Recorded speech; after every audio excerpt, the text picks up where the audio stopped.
Hola amigos, bienvenidos a Canal Animal Magazine. Hablamos hoy de la vida de Elvis Presley. Comenzamos. Elvis Aaron Presley nació en Tupelo. Tupelo es la ciudad más grande del condado de Lee, Mississippi, Estados Unidos. Es la octava ciudad más grande en el estado de Mississippi. Nació el 8 de enero de 1935 y falleció en Memphis, Tennessee, el 16 de agosto de 1977. Conocido como Elvis Presley o Elvis, fue un cantante y actor estadounidense conocido como el rey del rock and roll. El rey del rock. Es considerado uno de los iconos culturales más populares del siglo XX a nivel global. Registró 18 éxitos número 1. Ingresó a las listas musicales 149 veces y ha vendido más de 1.480 millones de discos mundialmente. The Guinness World Records y la IFPI lo han catalogado como el artista musical más vendido de todos los tiempos. Nació en Tupelo, Mississippi, pero cuando tenía 13 años se mudó junto a su familia a Memphis, en Tennessee, donde en 1954 comenzó su carrera artística cuando el dueño de Sun Records, Sam Phillips, vio en él la manera de expandir la música afroamericana, acompañado por el guitarrista Scotty Moore y el contrabajista Bill Black. Fue uno de los creadores del rockabilly, un estilo de tempo rápido impulsado por un constante ritmo que consiste en una fusión de música country, rhythm and blues. Tras llegar a un acuerdo con el empresario Tom Parker, su apoderado durante casi 2 décadas, la compañía discográfica RCA Records consiguió un contrato para difundir su música. El primer sencillo con esta empresa, Heartbreak Hotel, lanzado en enero de 1956, se convirtió en un éxito número 1. Pronto, tras sus apariciones en los medios, se convirtió en la figura principal del popular sonido del rock and roll, con una serie de presentaciones televisivas y éxitos que llegaron a la cima de las listas de ventas. Sus interpretaciones llenas de energía, sobre todo de canciones afroamericanas, y su estilo desinhibido lo hicieron enormemente popular y controvertido. Meses después, en noviembre de ese mismo año, llevó a cabo su debut cinematográfico con la película Love Me Tender. Reclutado para el servicio militar en 1958, reanudó su carrera artística 2 años más tarde, llegando parte de su material a alcanzar mayor éxito comercial desde entonces. Sin embargo, dio pocos conciertos en la década de 1960. Guiado por Parker, se consagró a filmar películas para Hollywood y bandas sonoras, muchas de ellas ridiculizadas por la crítica. En 1968, tras 7 años alejado de los escenarios, volvió a realizar actuaciones en directo en un especial de televisión que dio lugar a una amplia serie de conciertos en Las Vegas y también a varias giras musicales por Estados Unidos.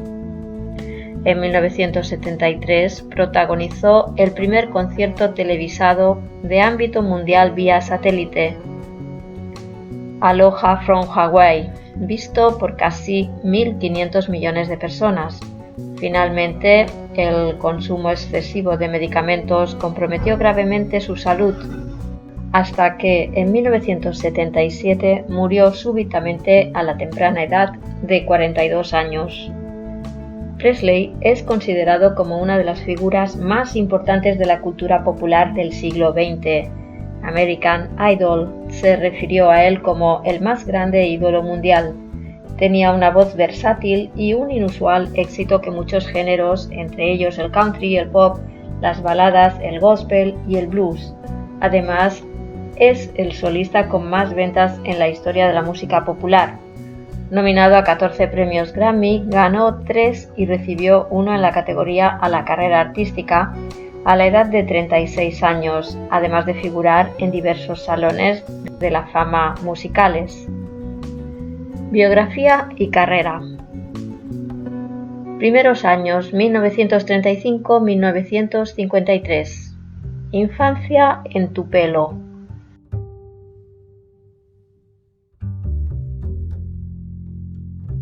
Elvis Presley nació el 8 de enero de 1935 en Tupelo, Mississippi. Sus padres fueron Vernon Elvis Presley, de 18 años de edad cuando nació Elvis, y Gladys Love Presley, nacida con el apellido de Smith, de 22 años de edad. La ascendencia de Presley es una mezcla del oeste europeo. Por el lado materno era escocés e irlandés, con algo de franco-normando. Además, una de las tatarabuelas de Gladys era cherokee. Los antepasados de su padre tenían origen escocés y alemán. Gladys era considerada por parientes y amigos como el miembro dominante de la pequeña familia. Vernon solo conseguía trabajos ocasionales. La familia dependía normalmente de la ayuda de vecinos y del gobierno. En 1938 perdieron su casa después de que Vernon fuera hallado culpable de alterar un cheque escrito por el dueño del terreno, hecho que le costó 8 meses de prisión, por lo que Elvis y Gladys tuvieron que mudarse a casa de unos parientes. En septiembre de 1941, Elvis comenzó el primer grado en la escuela East Tupelo Consolidate, donde sus maestros lo consideraban un alumno promedio. Durante su estancia en el instituto le animaron a participar en un concurso de canto tras haber impresionado a su maestra durante los rezos matutinos con una interpretación de la canción de estilo country del cantante Red Foley, Old Sheep.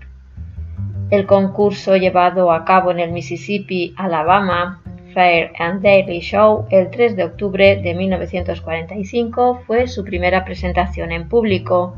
Vestido de cowboy, un Elvis de 10 años se subió a una silla para alcanzar el micrófono y cantó Old Sheep. El cantante recordó haber conseguido el 5º puesto. Pocos meses más tarde recibió su primera guitarra como regalo de cumpleaños, aunque esperaba otra cosa, una bicicleta o un rifle. Al año siguiente recibió clases elementales de guitarra impartidas por sus tíos y por el nuevo pastor de la iglesia familiar. Presley recordó: tomé la guitarra, miré a la gente tocarla y aprendí un poco, pero nunca hubiera cantado en público, era muy tímido al respecto. En Milam, la escuela de primaria a la que comenzó a asistir en 6º grado, era un muchacho marginado. Al año siguiente comenzó a llevar su guitarra a diario al colegio, donde solía tocarla y cantar durante los almuerzos.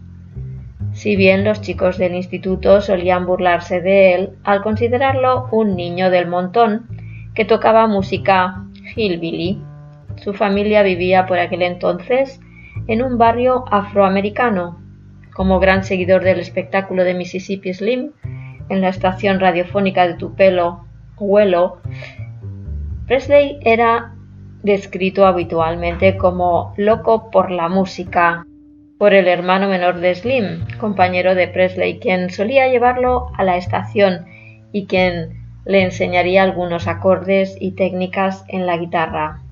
Cuando su protegido cumplió 12 años, Slim le programó 2 presentaciones radiadas. En la primera se sintió sobrecogido por el pánico escénico, pero a la semana siguiente logró con bastante éxito hacer una buena presentación. Adolescencia en Memphis. En noviembre de 1948 la familia se mudó a Memphis, Tennessee, tras residir casi un año en casas de huéspedes. Se les garantizó un apartamento de 2 habitaciones en el complejo de viviendas de protección oficial conocido como The Courts. Como estudiante de la Hams High School, Presley solo obtenía notas C, aprobado raspado, en octavo grado. Cuando su profesora de música le dijo que no tenía aptitudes para el canto, al día siguiente llevó consigo su guitarra y cantó un éxito reciente, Keep Them Cold, Icy Fingers of Me, en un intento de rebatir tal comentario. Un compañero de clase suyo afirmaría más tarde que la profesora coincidía en que Elvis tenía razón y que ella no apreciaba su forma de cantar. Solía ser muy tímido como para tocar abiertamente y en ocasiones era acosado por compañeros que lo veían como a un nene de mamá. En 1950 comenzó a practicar de forma habitual con la guitarra bajo la tutela de Jesse Lee Benson, un vecino 2 años y medio mayor que él. Ellos y otros 3 chicos, entre los que estaban 2 futuros pioneros del rockabilly, los hermanos Dorsey y Johnny Burnett, formaron un colectivo musical libre que tocaba frecuentemente por los alrededores de The Courts. En septiembre de ese año comenzó a realizar anuncios en el Loews Estates Theatre. Durante su tercer año en la educación secundaria comenzó a sobresalir entre sus compañeros en gran parte por su apariencia. Se dejó crecer las patillas y se peinaba el cabello con aceite de rosas, vaselina y lubricante, moldeándolo en un tipo de peinado llamado tupé, estilo que comenzó a ser popular entre los jóvenes de la época. En su tiempo libre asistía a Beale Street, el corazón de la escena del blues de Memphis, y miraba con anhelo la ropa extravagante y ostentosa en las ventanas de Lansky Brothers. En su último año escolar ya las usaba. Finalmente superó su reticencia a tocar en el espectáculo anual de canto de Humes en abril de 1953. Cantando y tocando la guitarra, abrió este último con Till I Was Again With You, un éxito reciente de Teresa Brewer. Presley afirmó que la presentación mejoró mucho su reputación. No era popular en el colegio, suspendía música, la única asignatura que suspendí en toda mi vida, y luego me hacen entrar en este concurso de talentos. Cuando subí al escenario escuché a la gente murmurar y susurrar y demás, ya que nadie sabía que yo cantaba. Fue increíble lo popular que me hice después de aquello. Presley, quien nunca había recibido clases oficiales de música, estudiaba y tocaba de oído, frecuentaba tiendas de discos con gramófonos y se sabía todas las canciones de Hank Snow, aunque también le gustaban las canciones de otros cantantes de country como Roy Acuff, Ernest Tubb, Ted Daffan, Jimmy Rogers, Jimmy Davis y Bob Wills.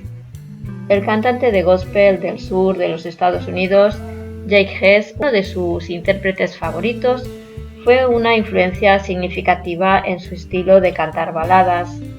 Asistía asiduamente como público al espectáculo mensual All Night Sing Hymns, en el que muchos grupos de gospel de raza blanca reflejaban la influencia de la música espiritual afroamericana. Le encantaba también la música de la cantante negra de gospel Sister Rosetta Tarpe.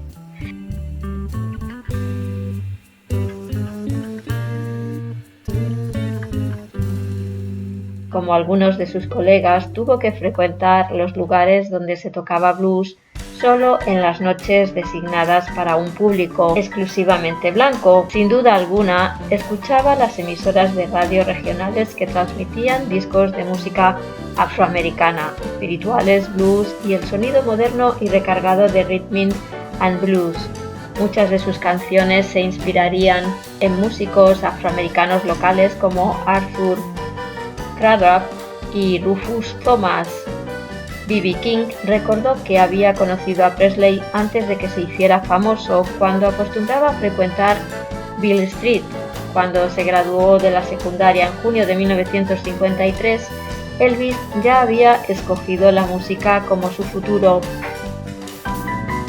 Primeras grabaciones 1953-1955, Sam Phillips y Sun Records.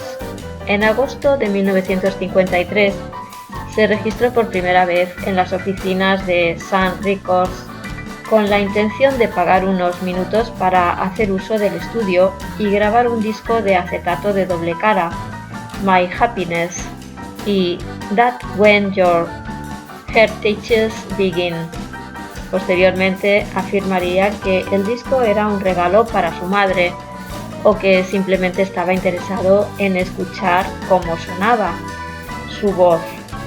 Si bien una tienda de los alrededores también ofrecía un servicio de grabación de discos no profesional y a precio más asequible. El biógrafo Peter Guralnick opina que eligió la compañía Sun con la esperanza de ser descubierto. Cuando la recepcionista Marion Keisker le preguntó qué clase de cantante era, Presley le contestó: «Canto todos los géneros de música». Cuando le preguntó a qué cantante sonaba su voz, respondió: «No suena a ninguno». Tras la grabación, el jefe de Sun, Sam Phillips, le pidió a Keisker que escribiera el nombre del jovencito, cosa que hizo junto a un comentario personal: «Buen cantante de baladas, retener». Presley grabó un segundo acetato en enero de 1954, I Never Stand in Your Way, y It Wouldn't Be the Same Without You, si bien no darían fruto. Al poco tiempo después no superó una audición para un cuarteto vocal local llamado The Sonfellows. Tras el incidente le explicó a su padre que la suerte no lo había acompañado y que le dijeron que no sabía cantar. El miembro del grupo Jim Hamill afirmaría más tarde que no lo aceptaron porque en la audición no demostró tener oído para las armonías. En abril comenzó a trabajar de camionero para la compañía Crown Electric.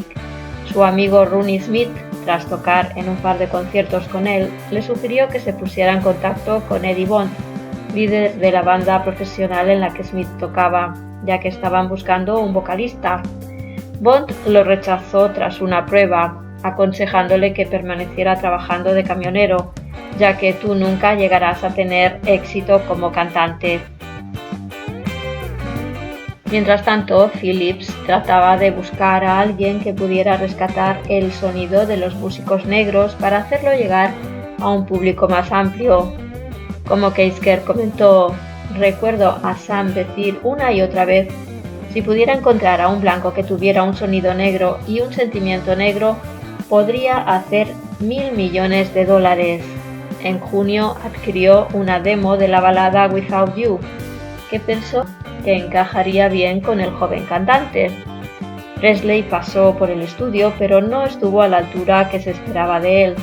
Pese a esto, Phillips le pidió que cantara todas las canciones que pudiera y se sintió tan impresionado por lo que escuchó que invitó a dos músicos locales, el guitarrista Winfield Scotty Moore y el contrabajista Bill Black, para hacer arreglos con Presley en pro de una sesión de grabación. La sesión, llevada a cabo en la tarde del día 5 de julio, no estaba rindiendo el fruto esperado y se prolongaría hasta altas horas de la noche. Cuando estaban a punto de tirar la toalla y marcharse a casa, Presley tomó su guitarra y tocó That's Alright, un blues de 1946 de Arthur Crudup. Moore recuerda: «De repente, Elvis comenzó a tocar la canción, saltando y haciendo tonterías, pero después Bill tomó su contrabajo y comenzó también a tocar y a hacer tonterías, hasta que comencé a tocar con ellos.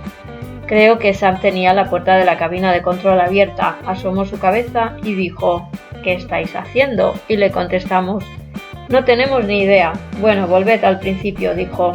«Tratad de buscar un punto para comenzar y hacerlo de nuevo». Phillips empezó entonces a grabarlos para percatarse de que ese era el sonido que siempre había estado buscando. 3 días más tarde, el popular DJ Dewey Phillips pinchó That's Alright en su programa Red Hot and Blue.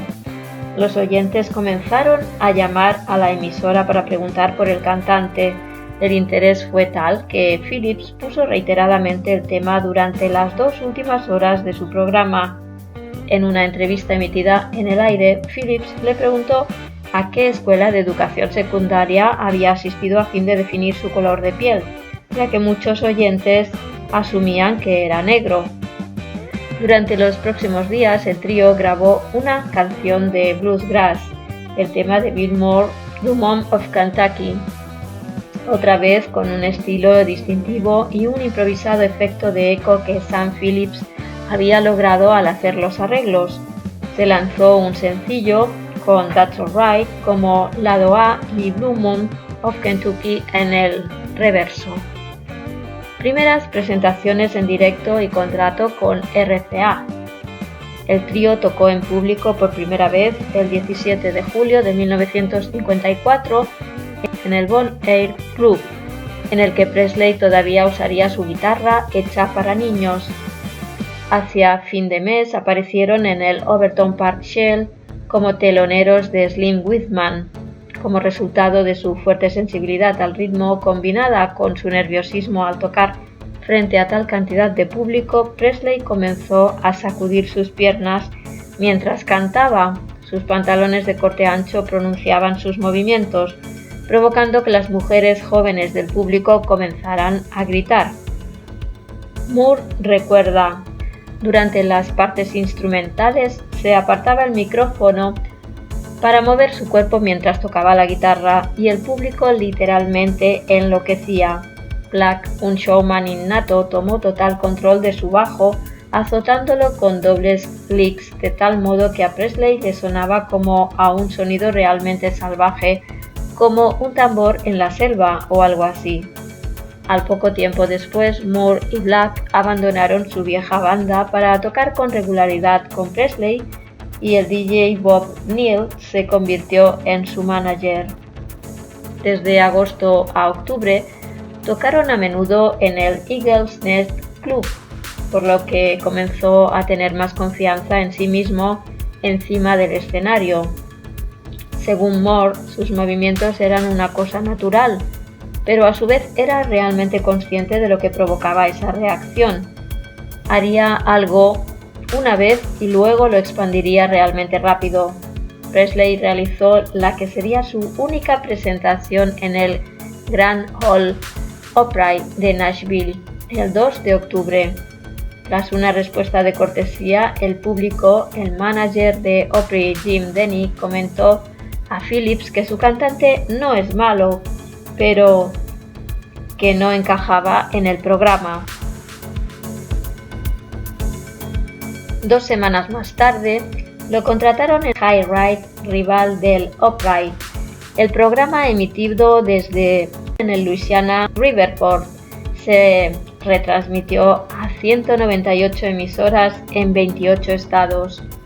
En el primer segmento, a Presley le sobrevino otro ataque de nervios, lo que provocó que durante unos instantes se quedase mudo, aunque en la segunda parte, que fue más enérgica, produjo una respuesta más entusiasta en el público. El batería del lugar, DJ Fontana, aportó un nuevo elemento complementando los movimientos de Presley con golpes acentuados que había perfeccionado en clubs de striptease. Al poco tiempo de dicho espectáculo, High Ride contrató a Presley por 1 año para que cantara los sábados por la noche. Tras vender su vieja guitarra por $8 y luego verla tirada en la basura, al poco tiempo después, se compró una nueva de marca Martin por $175 y comenzó a tocar en nuevos escenarios de Houston, Texas y Texarkana, Arkansas.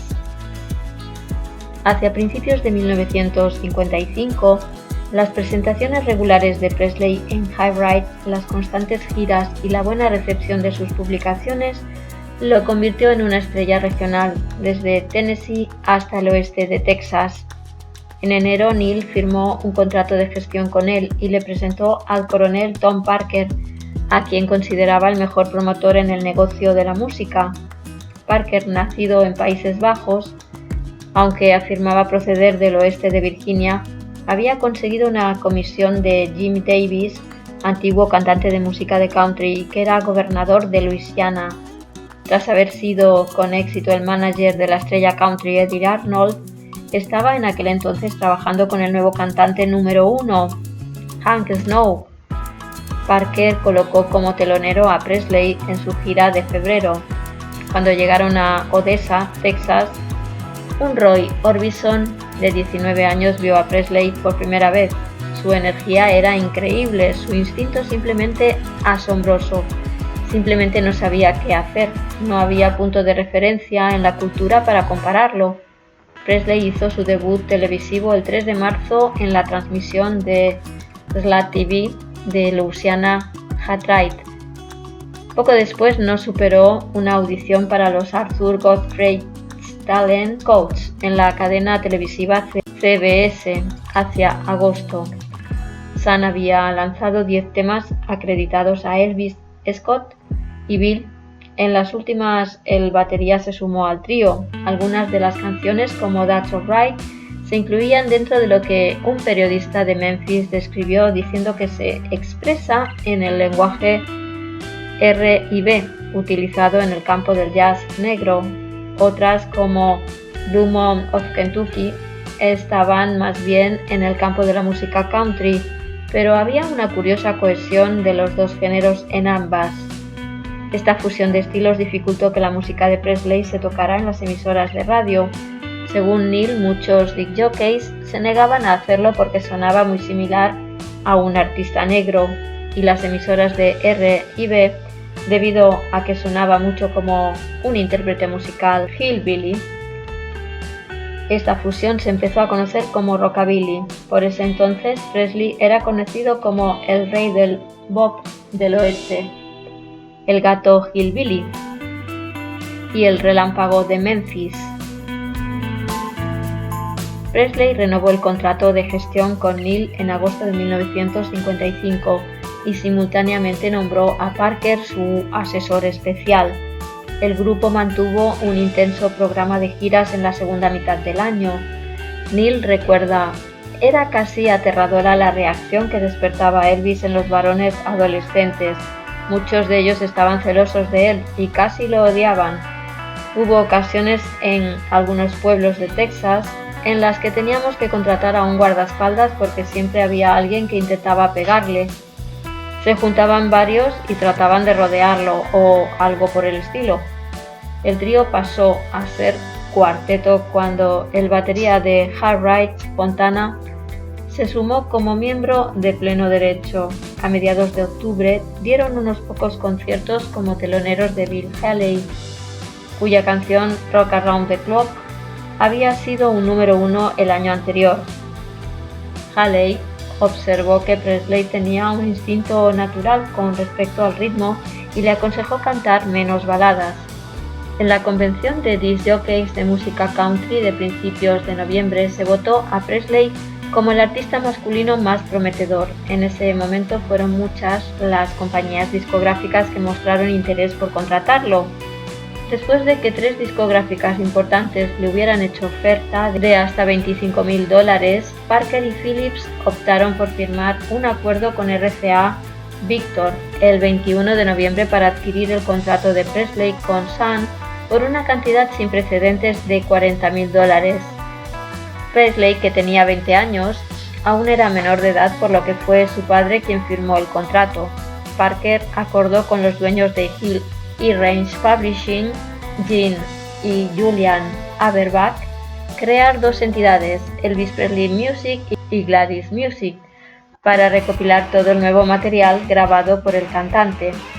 Se obligó a los compositores a renunciar a 1/3 de sus derechos de autor a cambio de que Presley interpretara sus temas. Hacia diciembre, RCA comenzó a promocionar mucho a su nuevo cantante y antes del fin de aquel mes relanzó muchas de las canciones que había grabado con Sun. Explosión comercial y controversias. 1956-1958. primera presentación en la televisión nacional y álbum debut. El 10 de enero de 1956, Presley hizo sus primeras grabaciones para RCA en Nashville, con la finalidad de extender el grupo de los músicos de apoyo de Presley, More Black y Fontana. RCA contrató al pianista Floyd Cramer, al guitarrista Chet Atkins y a 3 cantantes de fondo, incluyendo a Gordon Stoker del cuarteto Jordan Ayres, para llenar el sonido. Esta sesión produjo la cambiante e inusual Heartbreak Hotel, lanzada como sencillo el 27 de enero. Parker finalmente hizo que Presley apareciera en la televisión nacional y para esto programó 6 presentaciones en 2 meses en el programa Stage Show de CBS. CBS es una cadena de televisión abierta estadounidense que tuvo sus inicios como una cadena de radio. En el programa grabado en Nueva York, los líderes de big bands, los hermanos Tommy y Jimmy Dorsey, eran los presentadores. Tras su primera aparición el 28 de enero, Presley se quedó en la localidad para grabar en el nuevo estudio neoyorquino de RCA. Las sesiones dieron como resultado 8 canciones, incluyendo una versión del himno de rockabilly de Carl Perkins, Blue Suede Shoes.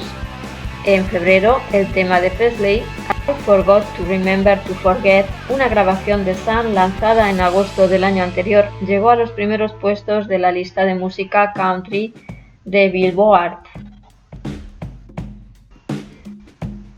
El contrato de Neil expiró el 2 de marzo.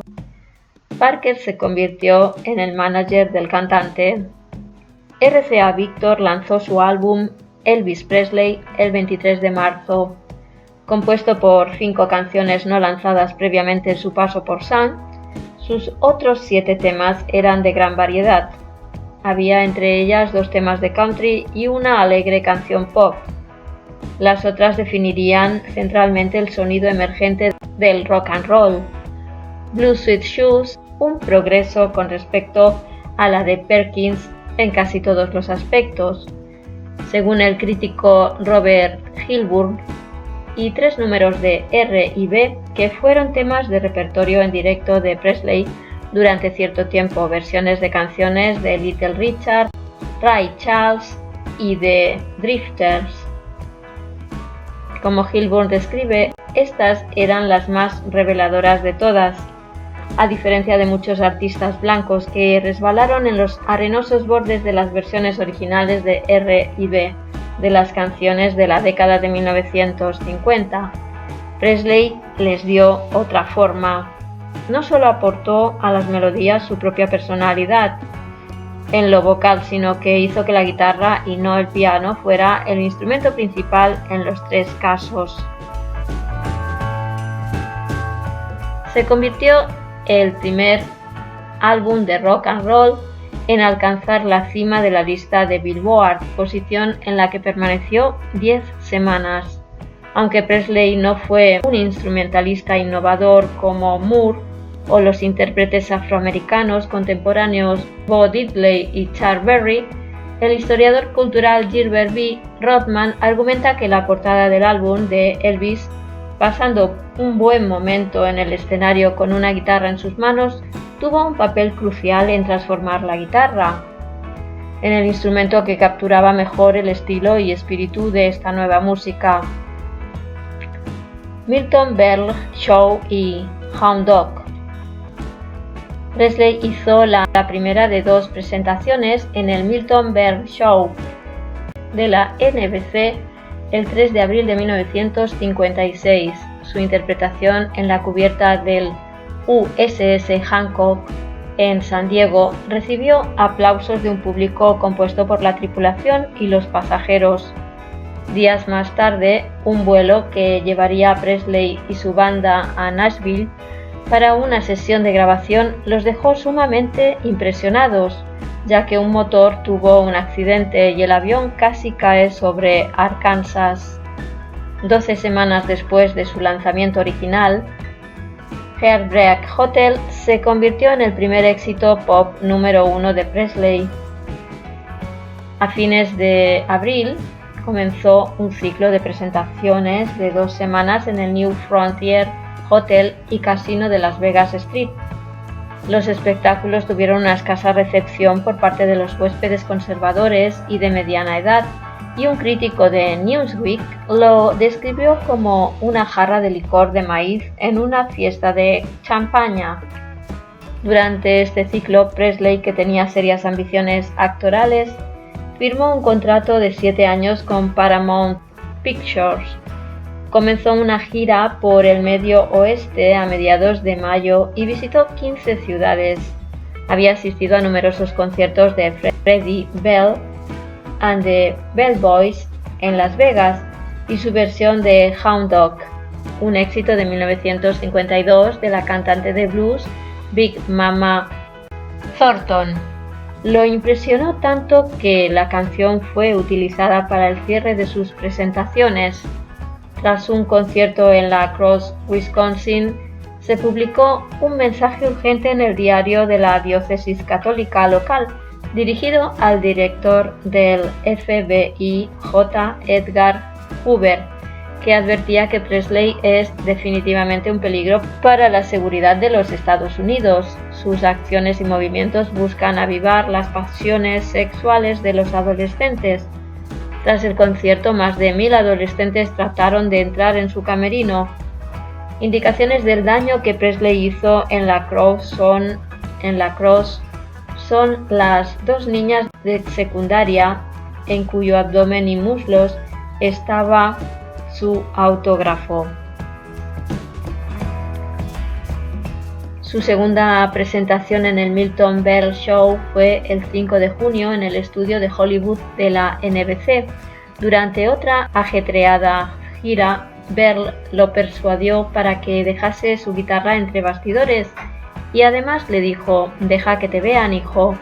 Durante la presentación, Presley detuvo su veloz interpretación de Hound Dog con un movimiento de su mano y realizó una lenta versión de la misma, acentuándola con enérgicos y exagerados movimientos corporales. Esto le representó una ola de polémicas. Los críticos de televisión estaban indignados.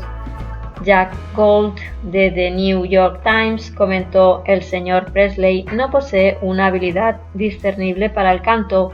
Su fraseo, si puede llamárselo de esta forma, consiste en variaciones estereotipadas similares a una aria cantada en una ducha por un principiante. Una de sus especialidades es un acentuado movimiento del cuerpo, que imita en forma primaria al repertorio de las rubias explosivas de las pasarelas de cabaret». Ben Gross, del periódico de Nueva York Daily News, opinó que la música popular ha tocado fondo en los movimientos de Elvis Presley.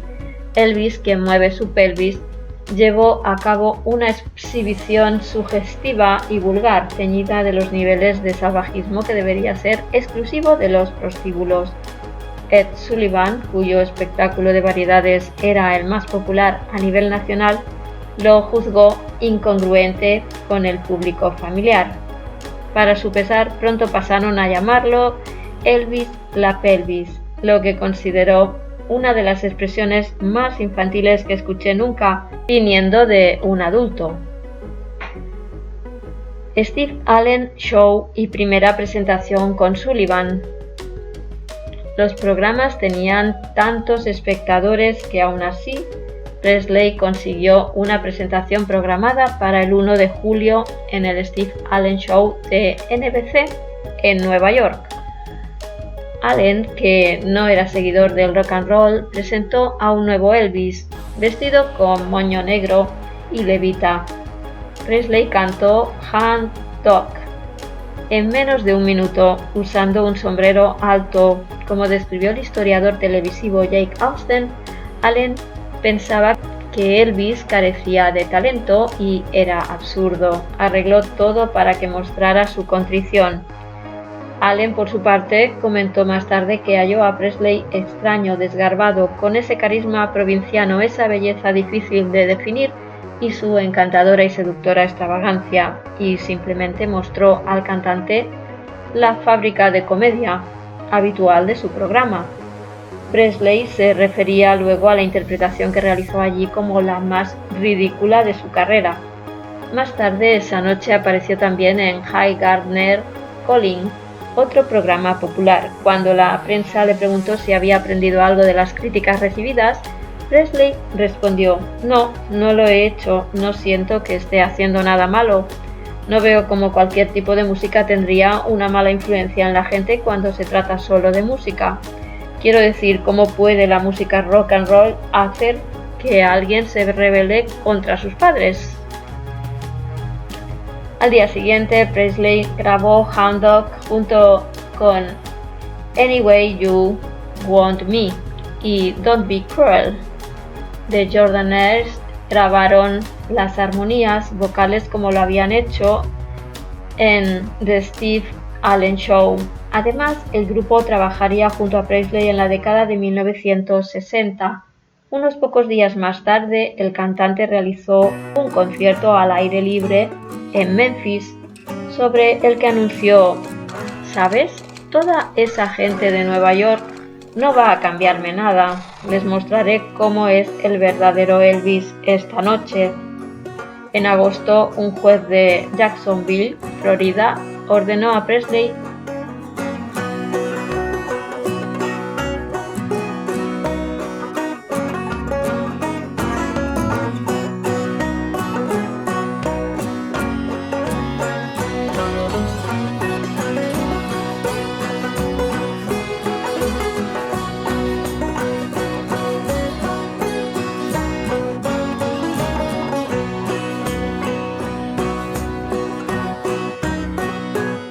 moderar sus acciones. En su siguiente interpretación se mostró más recatado, excepto cuando realizó un movimiento sugestivo con su dedo meñique para burlarse de la orden. El sencillo de Hound Dog y Don't Be Cruel prevaleció en la cima de las listas durante 11 semanas, un récord que no sería superado en los 36 años siguientes. Las sesiones de grabación para el segundo álbum de Presley tuvieron lugar en Hollywood durante la primera semana de septiembre. Jerry Leiber y Mike Stoller, los autores de Hound Dog, crearon a su vez Love Me, el programa de Allen con Presley. En su primera presentación derrotó al de Ed Sullivan de la cadena CBS. El presentador, pese a su juicio de junio, contrató al cantante por 3 presentaciones por una suma sin precedentes de $50,000. La primera, el 9 de septiembre de 1956, fue vista por casi 60 millones de espectadores, un récord del 82,6% del público televisivo. El actor Charles Laughton presentó el espectáculo y reemplazó a Sullivan mientras se recuperaba de un accidente de tráfico. Presley apareció esa noche en 2 segmentos de la CBS Television City en Hollywood. Según la leyenda de Elvis, se le grabó de la cintura para arriba: simplemente no podemos pasar esto un domingo por la noche, esto es un espectáculo familiar. Sullivan dijo públicamente a TV Guide: en cuanto a sus vaivenes, la cosa entera se puede controlar con determinados tipos de tomas. De hecho, lo mostraron de pies a cabeza en los 2 primeros bloques. Dado que el trabajo de las cámaras era relativamente discreto durante su debut, con planos donde se recortaban sus piernas cuando bailaba, el público del estudio reaccionó de la forma acostumbrada, gritando. La interpretación del cantante de lo que sería su próximo sencillo, la balada Love Me Tender, provocó que se solicitaran casi 1 millón de copias de forma previa al lanzamiento oficial. Más que ningún otro evento, su primera presentación en The Ed Sullivan Show fue lo que lo hizo famoso a nivel nacional en proporciones sin precedentes. Además de su ascenso a la fama, estaba teniendo lugar un cambio cultural que él mismo ayudó a inspirar y acabó simbolizando. El historiador Marty Jesser afirmó que, encarnando la locura pop más grande desde Glenn Miller y Frank Sinatra, Presley integró el rock and roll en el mainstream de la cultura popular. Debido a que Presley creó el patrón artístico, otros artistas lo siguieron. Él, más que nadie, dio a la juventud una confianza en sí mismos como individuos y de alguna forma unificó a esa generación, la primera en Estados Unidos en sentir el poder de una cultura adolescente unificada. Reacción del público y debut cinematográfico. La respuesta del público en los conciertos en directo de Presley comenzó a volverse cada vez más febril. Moore recuerda, él comenzaría con You Ain't Nothing But a Hound Dog y ellos simplemente tendrían una crisis nerviosa. Siempre reaccionaban de la misma manera, siempre era un escándalo. En los dos conciertos que dio en septiembre en el Mississippi Alabama Fair and Daily Show, se añadieron 50 guardaespaldas a la presencia policial para prevenir los disturbios entre el público. Elvis, el segundo álbum de Presley, se lanzó en octubre y llegó rápidamente al primer puesto. Sobre el impacto cultural y musical de los trabajos de Presley desde That's Alright hasta Elvis, el crítico de rock Dave Marsh opinó que estas grabaciones, más que ningunas otras, contienen las semillas de lo que el rock and roll era, ha sido y muy probablemente será. Presley regresó al programa de Sullivan, presentado esta vez por él mismo el 28 de octubre. Tras su interpretación, un grupo de personas en Nashville y San Luis quemaron un muñeco que se asemejaba a él. Su primera película, Love Me Tender, se lanzó el 21 de noviembre. Aunque no tuvo una inmensa cantidad de ventas, el título original de la película, de Reno Brothers, se cambió para poner énfasis en su último sencillo número 1, Love Me Tender. Había llegado a la cima de las listas de venta a principios de ese mes. Para aprovecharse de la popularidad de Presley, se añadieron 4 números musicales, a lo que originalmente era un papel en el que únicamente actuaba. Aunque no recibió buenas críticas, tuvo buenos resultados en taquilla. El 4 de diciembre, Presley llegó a los estudios de Sun Records, donde Carl Perkins y Jerry Lee Lewis se encontraban grabando y se dedicó a improvisar con ellos. Aunque Philips ya no tenía derecho a lanzar cualquier material grabado por Presley, se aseguró de que dicha sesión quedase registrada en las cintas. Los resultados se convirtieron en la leyenda de las grabaciones del $1 Million Quartet. Se supuso durante mucho tiempo que Johnny Cash también había tocado, pero esto se presentó allí en una ocasión debido a una invitación de Philips. El año finalizó con una historia en portada del Wall Street Journal que hacía eco de que la mercancía de Presley le había aportado $22 millones y la declaración de Billboard de que había posicionado más canciones en el top 100 que ningún otro artista desde que se crearon las listas. En su primer año completo en RCA, una de las compañías más grandes de la industria de la música, Presley había producido cerca del 50% de las ventas de sencillos de la discográfica. Colaboración con Leiber y Stoller, de la cintura para arriba. Algunos comentaristas afirmaron que Parker intentó darle una apariencia. Al terminar para enseñar su registro vocal y desafiar los deseos de Sullivan, Presley cantó un suave espiritual negro llamado Peace in the Valley. Hacia el final del programa, Sullivan lo declaró un muchacho de bien, realmente decente. 2 días después, la Junta de Reclutamiento de Memphis anunció que Presley se clasificaría como A1, es decir, en óptimas condiciones para el servicio militar y sería probablemente reclutado en ese año. Cada uno de los sencillos que Presley lanzó en el primer semestre de 1957 fueron número 1, Too Much, All Shook Up y Let Me Your Teddy Bear. En aquel entonces ya era una estrella internacional y comenzaba a atraer admiradores incluso donde su música no se lanzaba de manera oficial. Bajo el título Grabaciones de Presley desatan la locura soviética. The New York Times publicó que las ediciones de su música hechas en placas de rayos X desechadas copias pirata estaban alcanzando precios muy altos en Leningrado. Entre rodajes de películas y sesiones de grabación, el cantante encontró también tiempo para adquirir una mansión de 18 habitaciones a 13 kilómetros del sur de Memphis para él y sus padres, Graceland. Graceland fue la mansión donde Elvis Presley vivió desde la edad de 22 años hasta su muerte el 16 de agosto de 1977. Lovin' You, la banda sonora de su segunda película lanzada en julio, fue el tercer álbum número 1 consecutivo del cantante. La canción homónima al título fue compuesta por Leiber y Stoller, que fueron contratados para componer las 6 canciones grabadas en las sesiones para Jailhouse Rock, el siguiente film de Presley. El equipo de compositores produjo las pistas y creó fuertes lazos de trabajo con el cantante, de tal modo que incluso los llamaba su hechizo de buena suerte. El tema homónimo también fue número 1, así como el Jailhouse Rock EP.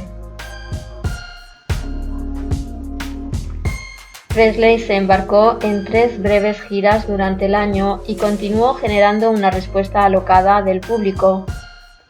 Un periódico de Detroit insinuó que el problema con ir a ver a Elvis Presley es que es probable que te maten.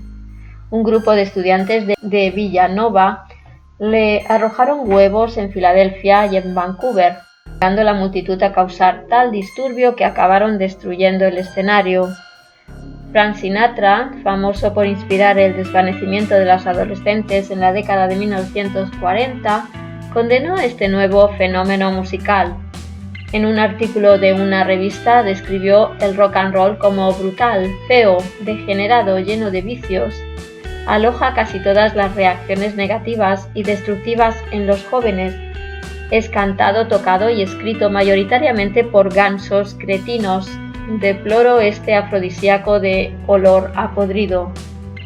Cuando se le pidió su respuesta a tales comentarios, Presley dijo: «Admiro a ese hombre, tiene derecho a decir lo que quiera, tiene un gran éxito y es un buen actor, pero creo que no debería haber dicho eso. El rock and roll es una tendencia, es lo que él tuvo que enfrentar cuando comenzó hace varios años».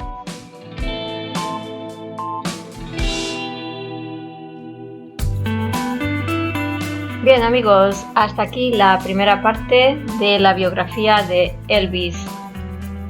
Nos despedimos hasta el próximo vídeo donde narraremos la segunda parte de su biografía. Saludos para todos.